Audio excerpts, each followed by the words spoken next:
Weekday, October 14th. I'm Bernice Hillier, and this is The Signal. Adam is away today. We have one final gardening show for you for the 2025 season. What do you want to know about preparing your garden for the frost and snow?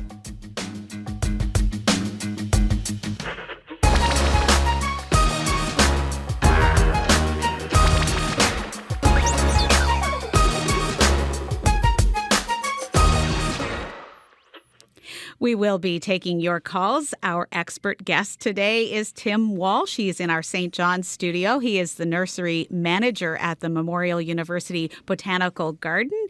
Good afternoon to you, Tim. Oh, hi, Bernice. How are you doing?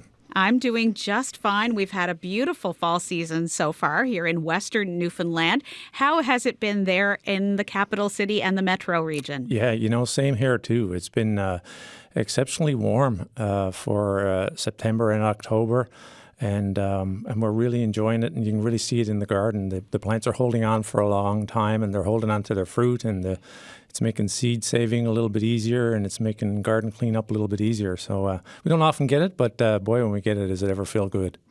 What keeps you busy this time of year at the Botanical Garden? Well, the garden never really stops growing, really, until we start to get that hard frost, and we really haven't had that yet. And so we're still doing regular chores in the garden, maintaining the plants. Some of them that have finished, of course, we're cleaning those up. So we're taking away the old flower heads and maybe cutting the plants down, but not necessarily right down to the ground just yet. We're not ready to do that final cut down and kind of really just before we go into winter. But there's still lots to do, and we can even be planting this time of year too. So it's a really great time to plant some things that are already in containers. Some things that have a good root system, you can pop them out of their pots and get them into the ground, and they even have a little bit of time to produce a few small roots before the winter comes. So there's really no shortage of jobs, really. A lot of people spend a lot of time in their vegetable garden this time of year as well, cleaning it up and then even augmenting the soil a little bit and getting the jump on for next spring. So even this late in the season, it's not too late, as you say, to put some of those plants, take them out of containers and get them in the ground. Well, you know what? They're either going to live in the container sitting somewhere outside in your garden, or they're going to live in the ground. And really, sometimes plants sitting in containers on top of the ground are at a little bit of a risk of not really making it through the winter if they're in an exposed site, and their roots can get really seriously damaged from very strong frosts and that sort of thing. So actually getting them in the ground really insulates the roots a lot better. So I'm a fan of fall planting because, and now the one thing about fall planting with some things, especially if it's a tree, for instance, that has a tall top, that there is that risk of it blowing over because it doesn't have the roots haven't got a chance to move out into the soil to kind of anchor the plant. So as long as you're willing to put in some extra support for that tree, some stays and maybe some string to hold it in place so that it's able to just maintain that upright habit until spring comes, and then you can untie it and let it develop naturally. Tim, you mentioned there that some of the trees are holding on to their fruit. How unusual is that? Well, usually what happens is when trees develop their fruit, of course, they get to a maturity, and once that maturity comes, some fruit will just naturally start to fall off. Some plants will drop their fruit a lot easier than other plants, and so, for instance, apples, you really, for the most part, you need to get up there and sort of pull them off in order to harvest them. But if you get really strong winds, well, they can often knock a lot of those fruit to the ground. And we really haven't been having a lot of strong winds, especially a lot of wind and rain together, which is even more of a force on a tree with fruit. And so for that reason, they're just holding them on. And even if you're out in the wild, you'll see a lot of the fruit out there, a lot of the dogberries, there's still some blueberries with fruit on them here in the Avalon area. It's quite amazing. Now, we had such a dry growing season, so what impact does that have on the fall, and then looking ahead to maybe our fingers crossed for more snow and precipitation over the coming months? Yeah, there's no doubt that everybody is concerned now that we've had such a dry, hot summer. And when there's a fear that it's the shape of things to come, and we really don't know until we experience a bit more time, until we get into the next year. We're very hopeful for a snowy winter. I don't want to wish for too much rain, but still, lots of the ponds and rivers right across the province are low. And if that continues and we don't get a heavy snow cover in the winter, that's going to balance that out. That means we're starting off next year with an abnormally low water levels. And then if we go into a hot summer, it can be very detrimental. So we're certainly keeping our fingers crossed that the weather patterns will change, and at least that we'll start to get some regular precipitation to start to get that balance back. Before we start to take calls today, we have someone on the line who has some advice on something that more gardeners are getting into. Tim just mentioned it there, and that is seed saving. Megan Holdfast is a horticulturalist, homesteader, and artist here in Western Newfoundland. She recently led a seed saving workshop for the Western Environment Centre, and she's with us on the line now. Good afternoon, Megan. Hi there. Just describe what we mean when we talk about seed saving. Okay, seed saving is when we harvest the seed from our garden plants or native plants in the wild once they've completed their life cycle. And so that's... Why would you do that? I mean, people can go to the store, they can buy from any number of companies locally or online, but what's the advantage you see in saving seeds as opposed to buying these little packets of seeds? So there's a lot of reasons, but a big important one is that seed saving is food security. And also, this is really cool once you find out that when we save seed from our local climate instead of somewhere else, we can develop seeds that are adapted to grow here. So that actually makes it easier to grow our own food because the plants can do better in our climate. And Megan, how do you go about saving seeds? How difficult can it be to do? To get started, it actually can be really, really easy just by doing a little bit of research and planning, but peas and beans and tomatoes are self-pollinating, so they're really great to start out with. And just don't harvest the fruit from these plants and let them mature and complete their life cycle. And when you see, like beans, for instance, when you see them go brown and dry up, then you can harvest them, and that's your seed for next year. With your involvement with this, I mean, how far back does it go? Have you been doing this for very long? Obviously, you've gotten quite good at it.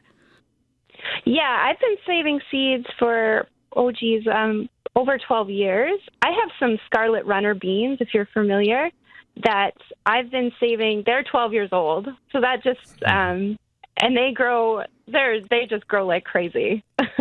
That's remarkable. The Western Environment Centre, I know this year started a seed library. So I know that you want to have a moment, if you can, to speak about that and the fact that seed saving can be a great way to contribute to the seed library. Yeah. So when you're starting seeds, plants produce a lot of seeds. So we always, once you start saving, you have tons of extra. And so the library there, you can take your extra seeds and trade. You can contribute and take seeds that you didn't grow or that you would like to try. And that's the best part, is that when we trade with our neighbors and our friends, we don't have to save that many. We can have quite a variety without doing a whole lot of work when we share.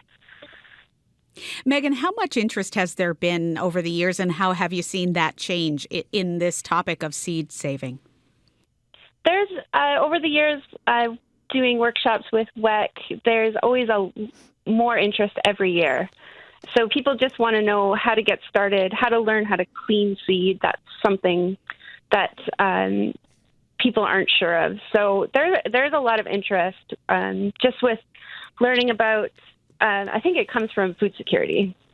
For sure. And when you talk about cleaning and saving them, do you have to dry the seeds? Obviously, when you get seeds in a little packet, we're kind of insulated in a way from that whole process.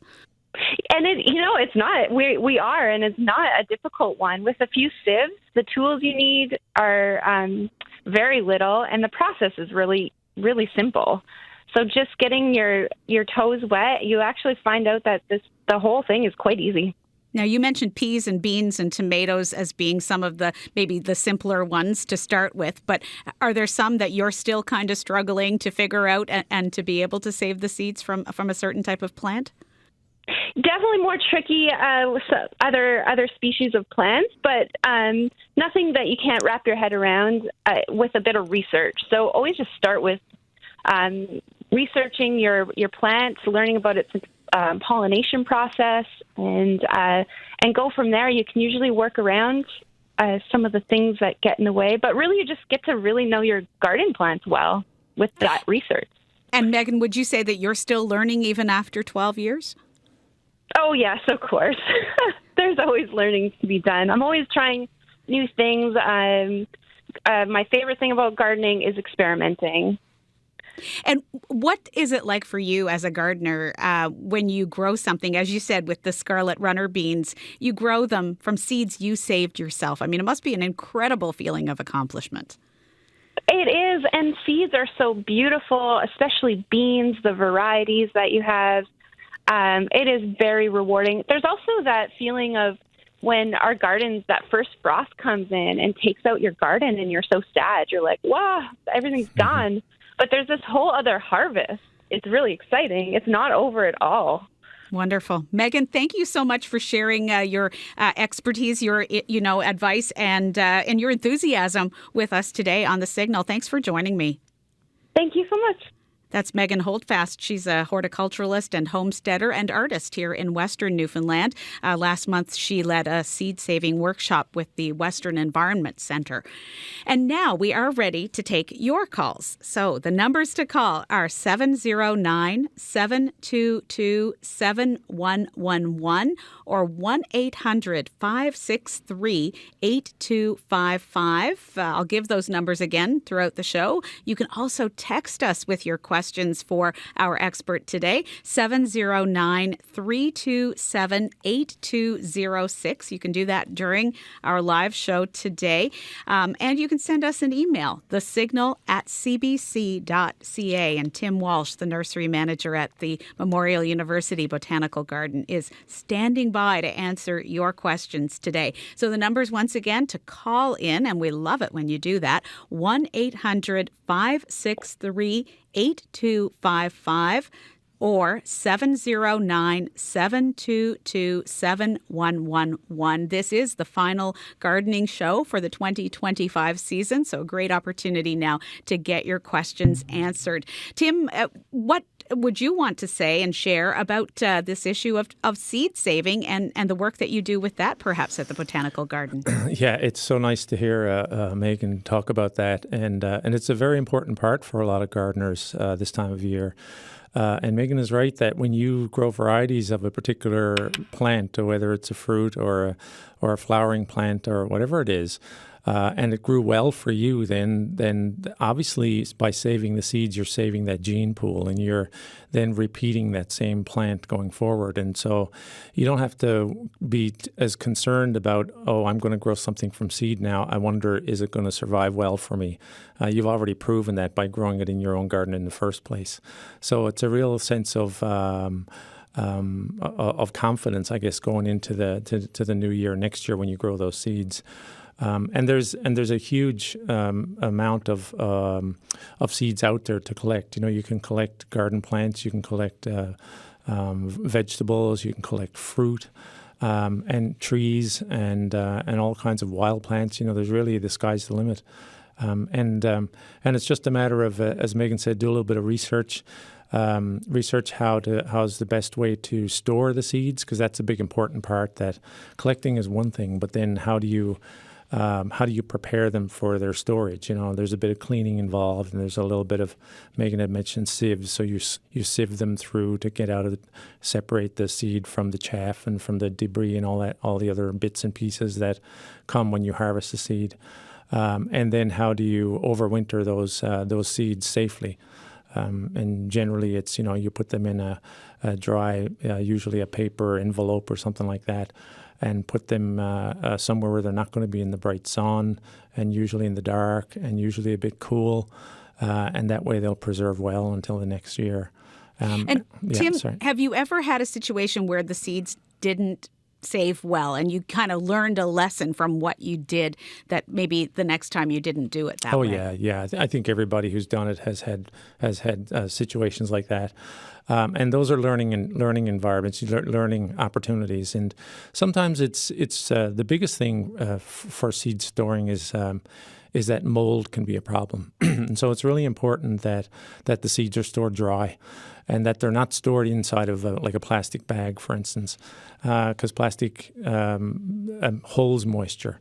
And so that's why paper is a good idea, because if there is any little bit of excess moisture that's left in the seed, that the paper will absorb it and pull it away from the seed, and you'll have a better success in terms of storage.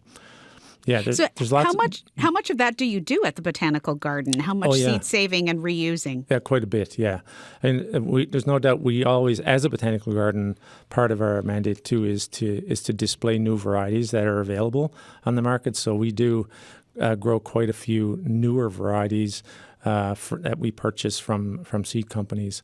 But right now, for instance, we have a project that's connected with the federal government's 2 billion tree project, and we are collecting seed trees now. And so Josh Elick, who's my assistant, who's been on this show as a guest as well, and Josh is constantly out now collecting tree seeds, and so he is roaming around the botanical garden and other parts of St. John's and looking at trees that have good seed collections and collecting them himself, bringing them back, separating them from the twigs and things, and drying them properly and doing all those things that I just mentioned.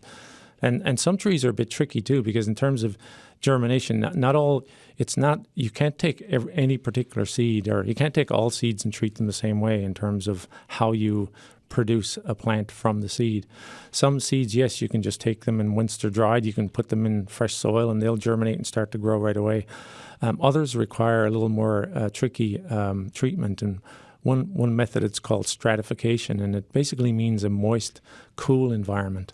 And that's the situation that a lot of our native trees are involved with. So if you think about spruces and firs and things out in the wild, when their seeds fall to the ground, they sit on top of that ground all winter long and under the snow, where they're kept cool and they're kept moist the whole time. And then when spring comes and things warm up, they germinate. If they don't get that moist, cool period, they actually won't germinate, and they'll just sit there. And so if you don't know that as a seed collector and grower, and you collected seed and you just kept them in the dry and cool, and then next year put them in some soil, and you're wondering, what did I do wrong? How come my seeds I think I did everything right, but they're not growing. And that's why Megan mentioned about, research and making sure that whatever it is that you're trying to save, that you research the best methods. And a lot of that information is available certainly locally and also online. So be sure you do a little bit of research, because you could be spending a lot of time and in the end probably maybe wasting some of that time because you just didn't know the correct method. All right, we've got a caller on the line. I'm going to give the phone numbers once again, though, so you can get those calls coming in.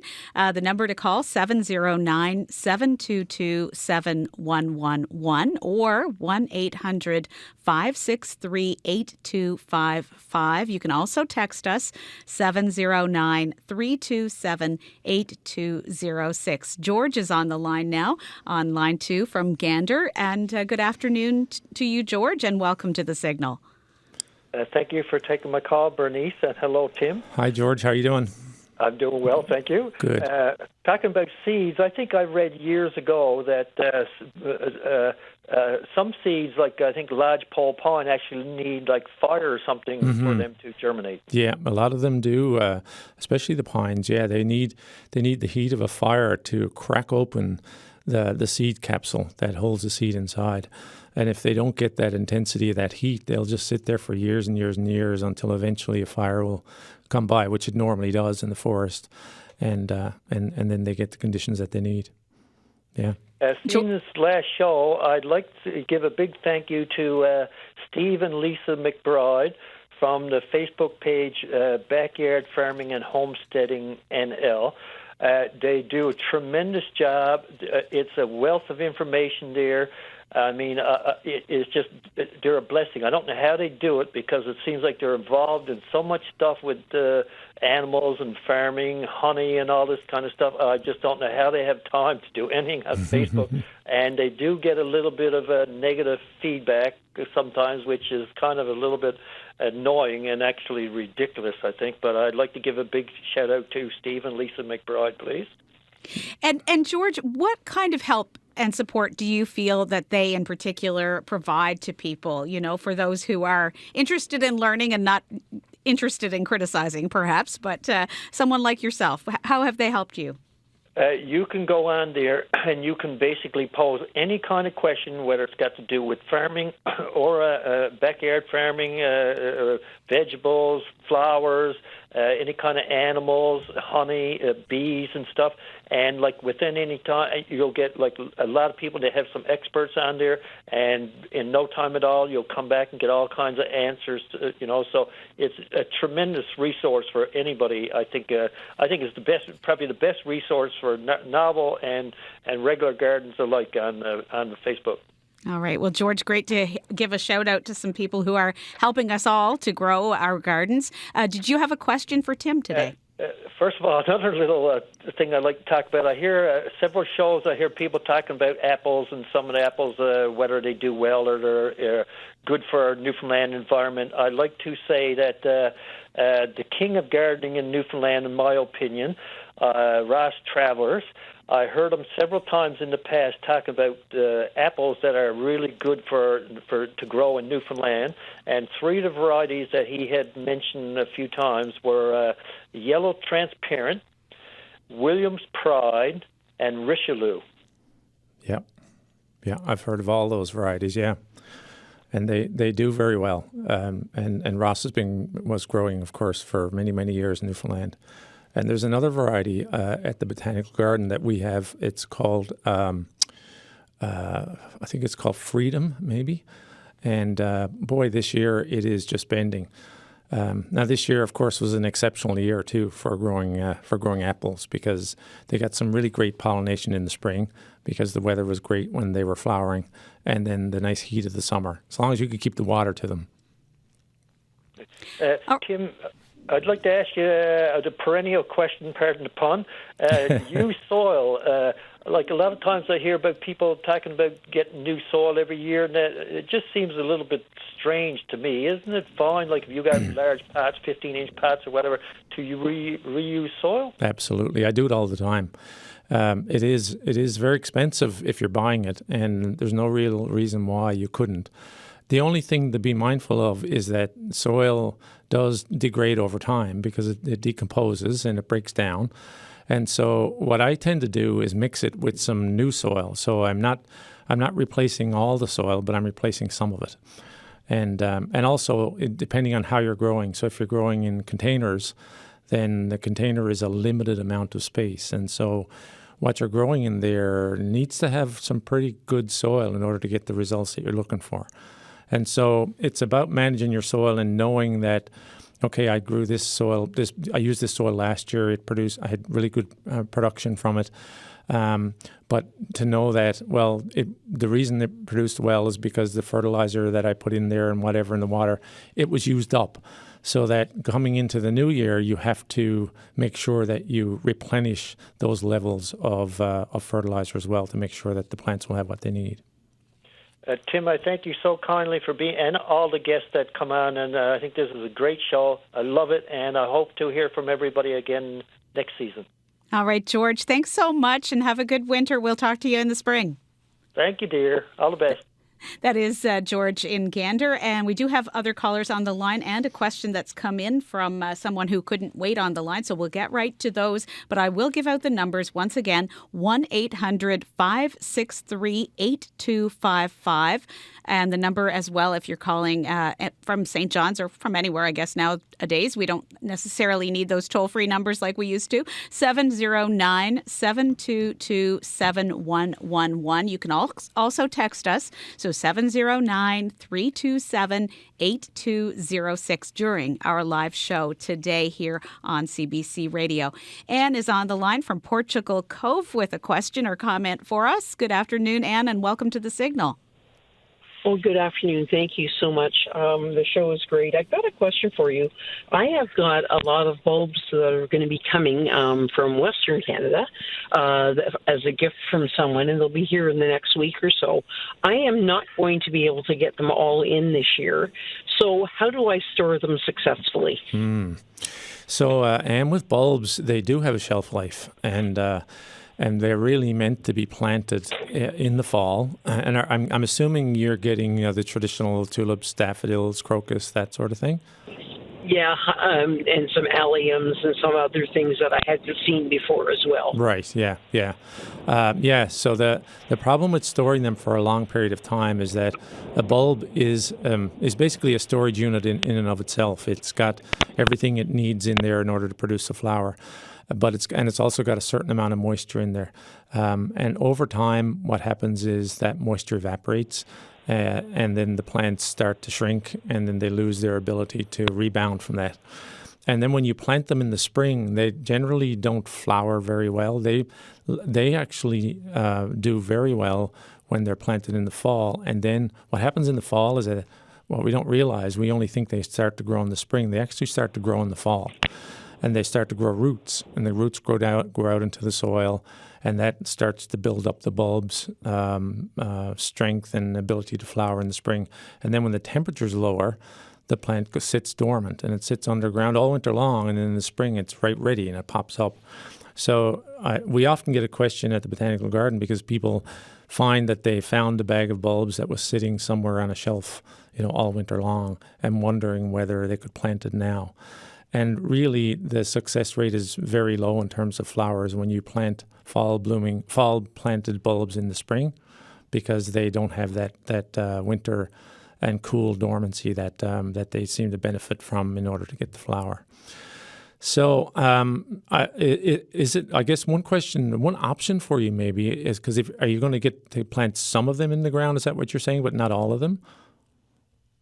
And most of them not. I'm moving, and I won't be ready for my garden yet. There's no garden there, so I've got to put a brand new garden in. So an option is to put them in containers, and I don't know if that's an option for you, but if you had some fairly large pots, then you can actually plant the bulbs in the pots, and then put the bulbs somewhere in your new property, just somewhere, behind the shed or someplace like that, where or by the side of a fence, or if your new property has that scenario. Mm-hmm. So, someplace where it'll get some good snow cover and kind of be protected from the harshness of the winter frosts. Oh, okay. Yeah. So that's a very good option for me. Thank you. Yeah, and even better again, if it's at all possible, is to sink the pots like in the ground somewhere, or get some fallen leaves and just pack the leaves around the pots. It just insulates them a little bit more because.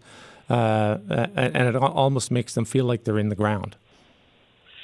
That's what I was worried about, is exposure to the pot then. Okay, but I'll try and do that. That's a great help. We'll try and get that done.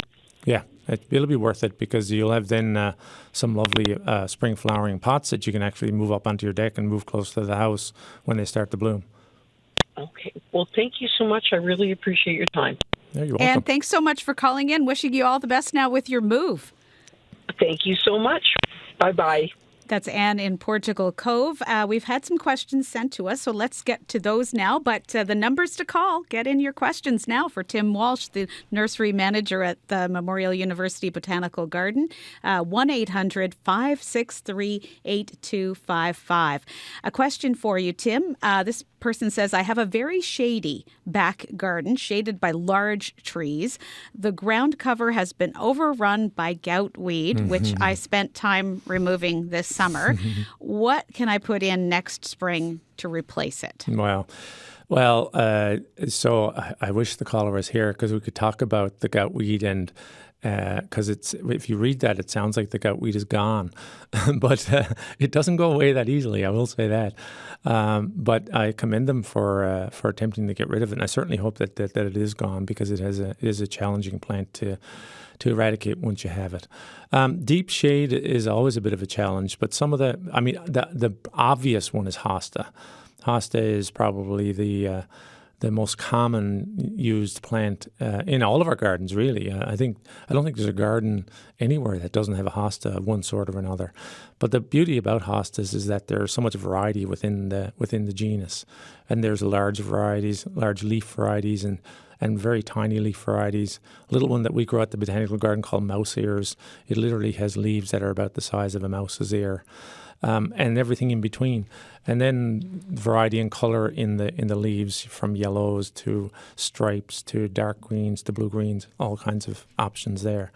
Astilbes are a lovely midsummer flowering plant as well for shade, and these plants compete well with tree roots too. So that's the other thing, because usually if you have deep shade, it's because of trees. And then the tree roots are snaking their way through your garden soil as well, and they're kind of using up that space too. So you need to have plants that are able to kind of survive in that environment. And so those two work well. And also primulas, especially the drumstick primulas that bloom very early in the spring. And one other variety, well, there's lots of varieties. We could have a whole topic on shade gardening, but there's one plant variety called Helleborus, or hellebore. It's sometimes called Lenten rose, and it's a beautiful late spring blooming plant I think it's in the buttercup family. Okay, Tim, that's great. And that question was from Mark in St. John's. So we do have another question from Mark, so I'll get to that one and then we'll move on to other things. He says, what are the best soil conditions and fertilizers for lettuces, rockets, and related greens? My lettuce bed did not do well this summer. Okay. So soil, when it comes to growing soil, now I guess the question for Mark is he growing these in containers, or is he growing them in a vegetable bed? Because vegetable beds have got a much more open I guess planting space, lots more room for I guess soil that has potential, where in a container the soil has to be perfect because there's a limited amount of soil, and the plants can only go so far with the root systems. And so in a container, you really need to make sure that the soil is that perfect balance of sedimentary soil, organic soil, and fertilizer.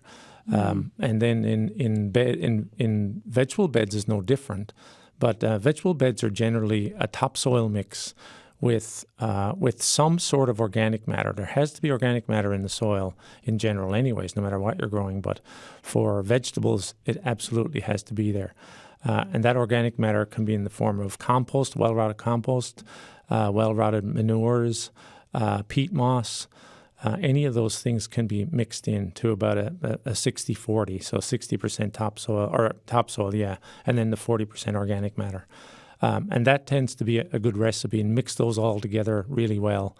And then for a general vegetable fertilizer is a very common 6-12-12, and that's 6% nitrogen, 12% phosphorus, and 12% potassium. And that tends to work very well for a lot of the garden plants that we grow.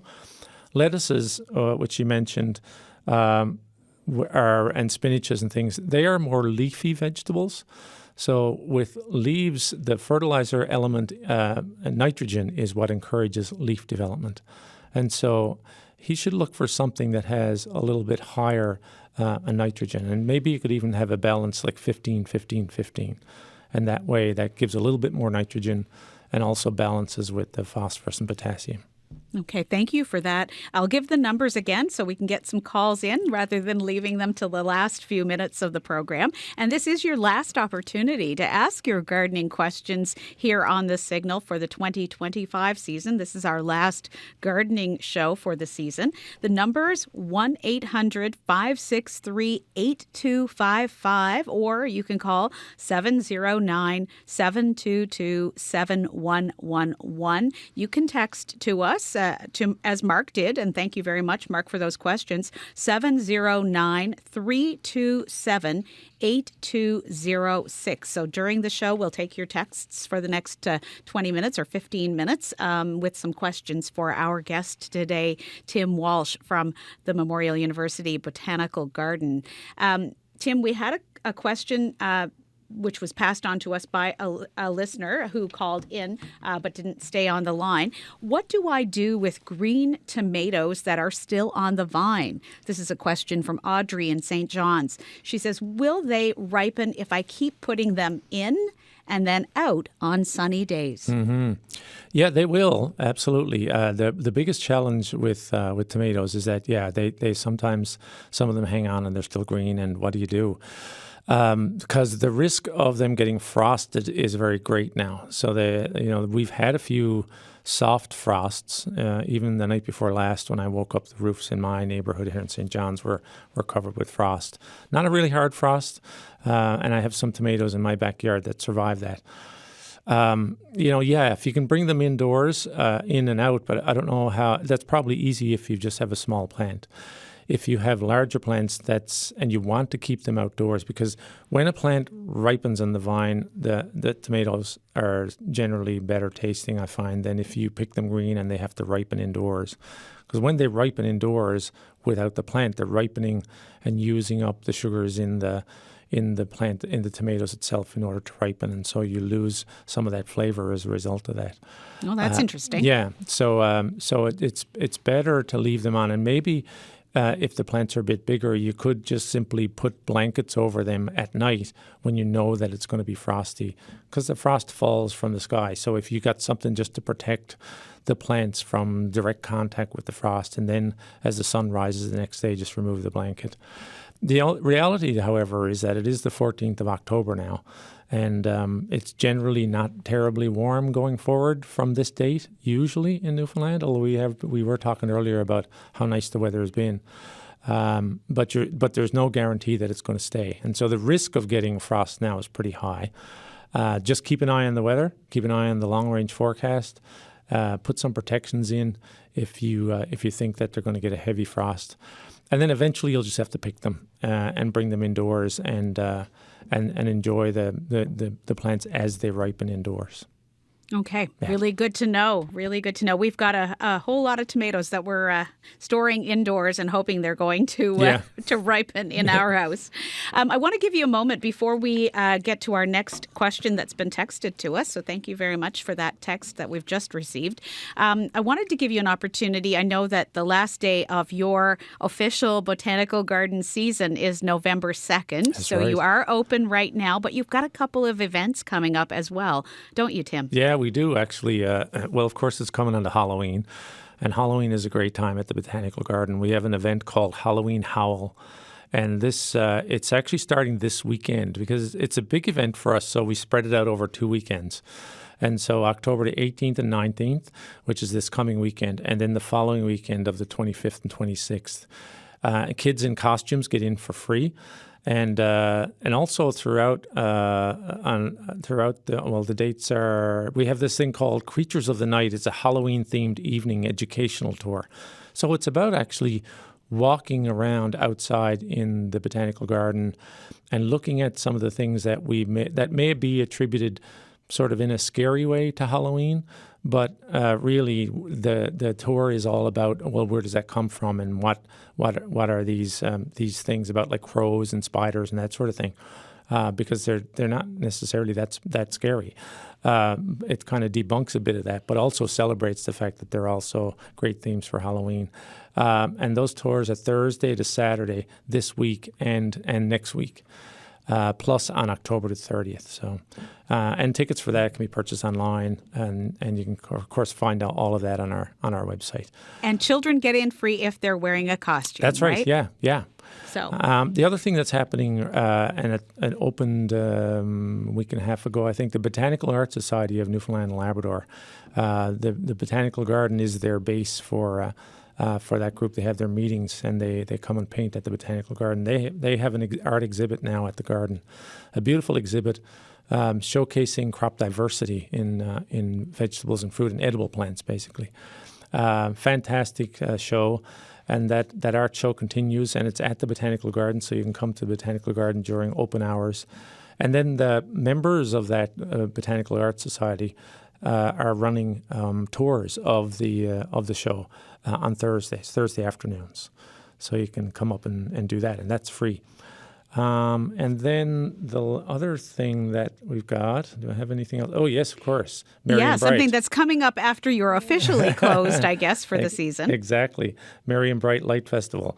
That's the big one that's about to happen in November. End of November, and my phone is giving me some trouble here now. But November the 30th until December 22nd, it runs every night. It's the Merry and Bright Christmas Light Festival. And people are always asking, when are tickets going on sale? When are tickets going on sale? Because especially the dates closer to Christmas, they sell out pretty fast because friends and family are home and people want to come and do this special thing because it's become a holiday tradition for a lot of people now. We've been doing it for quite a few years now. It sounds lovely. It's fantastic. We light the whole botanical garden. So you'll come in the evening time and there's shuttle buses that run from Marine Institute. So you don't even have to worry about parking at the botanical garden because that's always a challenge. Drive over to the Marine Institute, get the free bus. It'll bring you right to the door and then bring you right back to your car. And the garden is all lit and decorated for Christmas. And there's a small campfire there, and there's hot chocolate and cookies and Christmas music, and it's just it's really nice to be out in the middle of the woods, but it's also nice to be out in the middle of the woods in a really safe environment with lots of staff around and lots of families. So, and tickets for that will start to be on sale on the 24th of November. Oh, 24th of November. Yep. Okay. All right. So we'll watch for that. Good to mention those events now since this is the last gardening show for the season. We have had a question texted to us from a listener who says, do I just pick the seed off the top, stems and flowers, of my romaine lettuce and dry them? So a question there about seed saving. Okay, yeah. So if that person has a lettuce that's seeding, that's interesting because sometimes it takes 2 seasons, and maybe it was a lettuce from last year. But yes, lettuces, we eat the leaves, but they will, if left out there long enough, they will actually shoot up a flower, and the flower will then develop into usually a little black seed. And so it's about collecting that flower. So for a lettuce plant, I would cut off the whole flower stem and let it go into a bag or into a tray or something like that. And usually if you shake it a little bit after it's dry, maybe you could bring it indoors and let it dry a little bit. And you go back the next day and you shake that a little bit and you'll see all those seeds just start to drop. And again, like Megan said earlier about using sieves and screens and things in order to separate, because what happens is you'll get seeds there, but you'll also get pieces of the flower and little bits of dried leaves and that sort of thing. So try your best to kind of separate those two. And then store those, as we talked about earlier, in a nice small little paper envelope and somewhere out of the sunlight and in a cool space for next year. Tim, do you know, if typically in Newfoundland in, say, the 1920s and 1930s, people were doing seed saving, or where would our forefathers and, our forebears have gotten their seeds? There was definitely seed saving happening then, but a lot of especially the root vegetables, one particular vegetable, potatoes. Of course, farmers would have kept enough potatoes to reseed the following season. Right. And that's the beauty of a potato, is that it in of itself is a new plant. It's a tuber. But there would have to have been seeds being sold as well, because I'm not sure how easily it would have been for folks to have available to them huge amounts of seed that was brought into the island. I don't really know the history of seed saving back then, but it'd be interesting to know. Yeah, very interesting. Yeah, because you wouldn't think that back in the 20s and 30s and those times that there were seed companies around that were easily available to the vast majority of people, dotted all around the island and outports in those remote areas. So there would have had to have been seed saving happening at the time. Well, we have time for a couple more calls here on The Signal today. So by all means, give us a call with your question for our expert today. Tim Walsh is the nursery manager at the Memorial University Botanical Garden. The number to call is 1-800-563-8255. Your last opportunity to get some expert advice here on The Signal for this season. I want to ask you, Tim, about covering shrubs and small trees to protect them. Can you talk a little bit about that? What's important to keep in mind? Yeah, absolutely. A lot of the trees and shrubs that we grow in our built environments, a lot of them are quite capable of surviving winter. I mean, they're hardy plants. We wouldn't be growing them if they didn't, if they weren't capable of surviving that. The biggest challenge, however, is with some of the plants that are evergreen that are in windy sites. So, for instance, let's take the rhododendron, for instance, a very commonly grown plant in Newfoundland. Grows incredibly well, doesn't have it has very few challenges in terms of growing here. But one of the biggest challenges that it has is that it is an evergreen broadleaf plant. So unlike our evergreen trees, which are needle-like, the rhododendron has a broad leaf. And that broad leaf holds moisture, of course. And when you get a huge amount of really cold, super cold wind blowing on those leaves in the middle of winter, it has the tendency to cause winter burn. It actually freezes the tissue in the plant to the point of damage. And because the roots are frozen, the plant can't replace that moisture in the middle of winter. And so you end up with dying leaves, or the leaves actually get damaged and die. Now, the plants will often recover from it. They'll often grow some new leaves. Sometimes they don't, but often they do. But it looks a little unsightly the following year because of that. So a lot of times folks will put up some sort of wind protection around some of these plants, and that's generally the what we're doing with these plants when it comes to protecting them. We're protecting them from the wind, and we may also be protecting them from ice and snow load.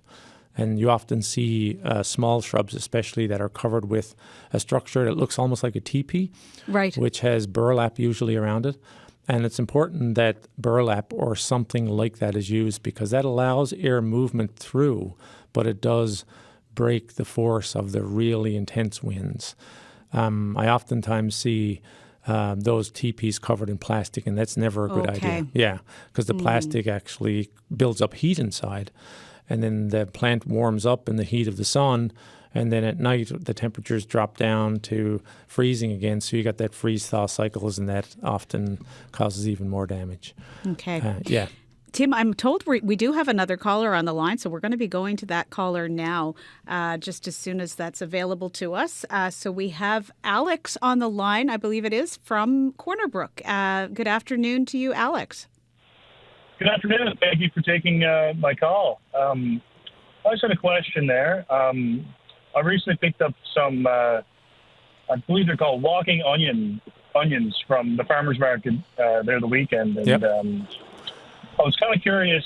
I'm pretty well inexperienced gardener, so I was kind of wondering, would I be able to plant them this fall, and kind of how I'd go? What do you suggest how I'd go about that, and kind of what I could, maybe expect to see? Yeah, well, walking onions are great. They have their name because what happens is, as the plant grows, it actually produces a cluster of tiny little bulbs at the top of a stem. And what happens is the weight of that cluster will cause the stem to fall to the ground. And then when it falls to the ground, those bulbs will root, and you get a new plant.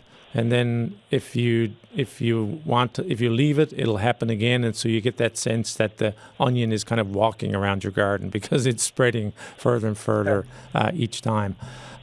You can do a bit of both. And so what you have to do with the walking onion is they have to be either planted or stored.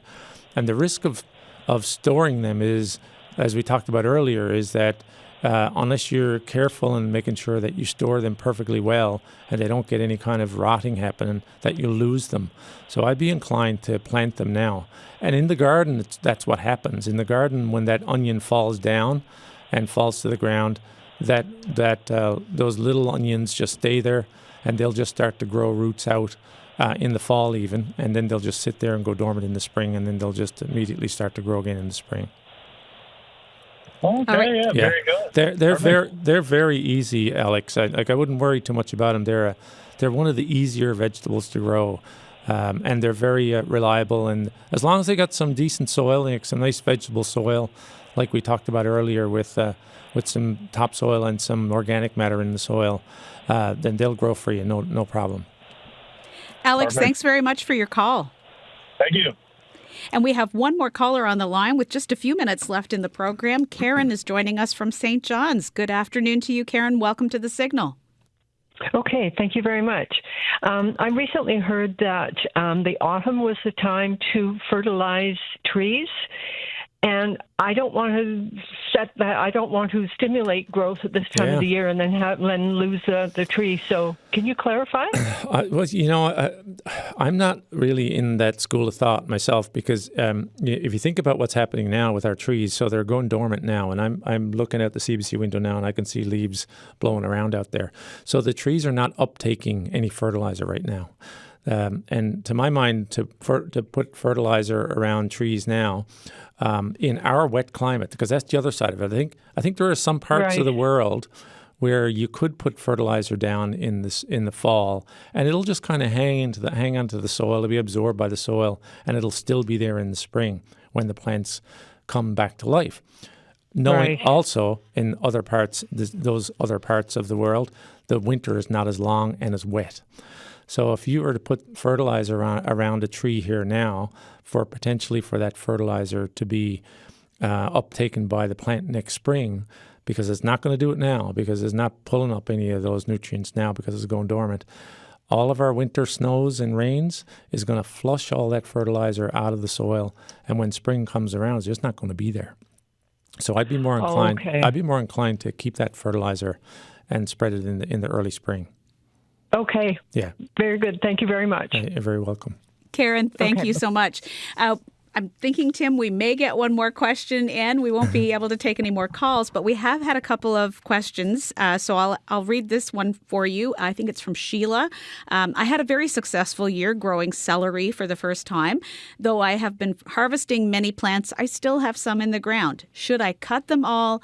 Or is it okay to leave them for a while yet? We've had a mild frost the last 2 nights. Right, and celery, if it's not mature, it's woody and stringy, so it has to mature really. So I would be inclined to leave it as much as you can. You can hill soil up around celery too to protect it, and it often blanches the stems. That's why you get that nice kind of whitish kind of softer stems from the celery, as opposed to if it's exposed to the light, it's a very dark green and a little bit more tough.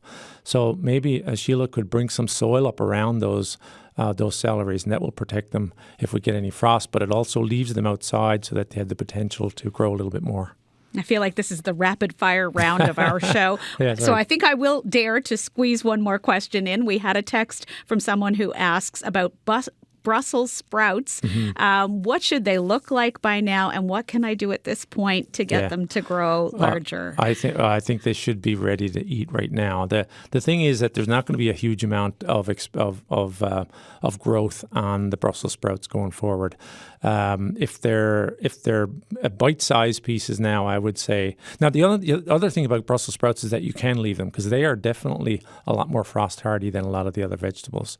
So I'd be more inclined to leave them and just see what the weather brings. You know, if you get some nice warm weather, you may actually get them developing a little bit more, but I wouldn't expect them to get hugely bigger than what they are right now, considering the time of year that we are. Tim, so many questions. It always happens. We get them in the last half of the program, but it's so good to have those answers, especially because this is the final gardening show now for the 2025 season. So, Tim, we invite you back for 2026 here at The Signal. Well, I look forward to it. It'll be here before we know it. I know it will be. That's so true. Thank you for being with us today. Thank you for having me. It's a real pleasure. And a reminder to listeners, once again, you've got some dates coming up with those events. Just remind people of when the Halloween Howl is on at the Botanical Garden. Yeah, the Halloween Howl is actually on this weekend. So the 18th and 19th, and then also on the 25th and the 26th. And kids with costumes, wearing costumes, get in for free. So it's going to be a real fun time. It's a real family fun time. It's just wandering throughout the Botanical Garden and celebrating Halloween with lots of staff and volunteers, and of course it's at the Botanical Garden. So make sure you come up for that. I love that. What a great way to end the program. Thanks so much, Tim. You're very welcome. Thank you. That is Tim Walsh. He is nursery manager at Memorial University's Botanical Garden. They're on social media. You can get all the details about upcoming events there on their Facebook page or their website. Coming up tomorrow on The Signal, a newly elected provincial government. Now what? We're going to hear from some winners from today's provincial election, as well as analysis and looking ahead to what this province's government needs to tackle to grow our tech sector and our economy in general. So stay tuned for that tomorrow, right here on CBC Radio 1.